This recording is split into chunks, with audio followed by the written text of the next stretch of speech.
சிவாய நமக்கு அனைவருக்கும் வணக்கம். காத்திருப்பான் கந்தவேலன். ஒரு சின்ன கதை தான், படித்ததில் பிடிச்சது உங்கள்கிட்ட பகிர்ந்துக்கிறேன். முருக பக்தர் ஒருவருக்கு கல்யாணமாக்கி நீ ரொம்ப வருஷம் குழந்தையே இல்லை. 5 வருடமாக குழந்தை இல்லை. கந்த சஷ்டி விரதம் இருக்க முருகன் அருளால் மகன் பிறந்தான். குழந்தைக்கு சஷ்டிநாதன் அப்படின்னு பெயர் வைக்கிறாரு. மகனும் முருகன் பக்தனாக இருக்க வேண்டும் அப்படின்னு விரும்புகிறாரு. முருகனின் கதைகள், அடியார்களின் வாழ்க்கை வரலாறை சொல்லி கொடுக்கிறார் தந்தை. இதனால் அவனது மனதிலும் எப்போதும் முருகநாமம் ஒழித்தது.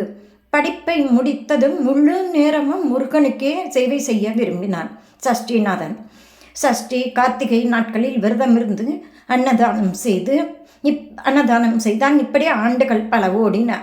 ஆனால் முருகனின் தரிசனம் கிடைக்கவே இல்லை. அவன் வருந்தினான். தினமும் கண்ணீருடன், முருகா, உன்னை நினைத்து உருக்கும் எனக்கு காட்சி தருவாயா அப்படின்னு கேட்குறான். மனம் முருகி வேண்டுகிறான் முருகன்.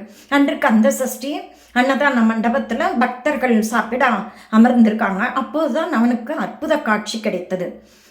சஷ்டிநாதனின் முன் 6 முகம் 12 கைகளுடன் நேரில் வந்தார் ஆறுமுகம் முருகன். அதே சமயம் மண்டபத்தில் சாப்பிட வந்த பக்தர்களின் ஆரவாரம் காதில் விழுந்தது. படபடப்புடன், முருகா, எத்தனையோ காலம் கழித்து எனக்காக வந்துள்ளாய். ஆனால் பக்தர்களை காக்க வைத்துவிட்டு நான் இங்கு இருப்பது முறையல்ல. இதோ உணவு பரிமாறியதும் நான் வந்து விடுகிறேன் என்று சொல்லிவிட்டு ஓடினான். பேச்சுக்காக சொல்கிறான். என்ன சொல்லலாமே தவிர 1000 பேருக்கு உணவு பரிமாறுவது என்றால் சாதாரண விஷயமா? கடந்தது. எல்லா வேலைகளும் முடித்த பின் சந்நிதிக்கு விரைந்தான். மனதில் ஒரு சந்தேகம் எழுந்தது.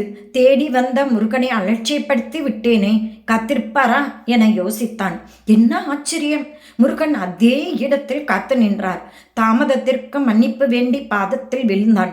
எனக்கு செய்யும் பூஜையை விட அடியாருக்கு உணவிடும் பணியே முக்கியம். நான் காத்திருப்பது பெரிதல்ல. கடமையை செய்வதே என்னை வணங்குவதற்கு சமமானது என்றார் கந்தவேலன்.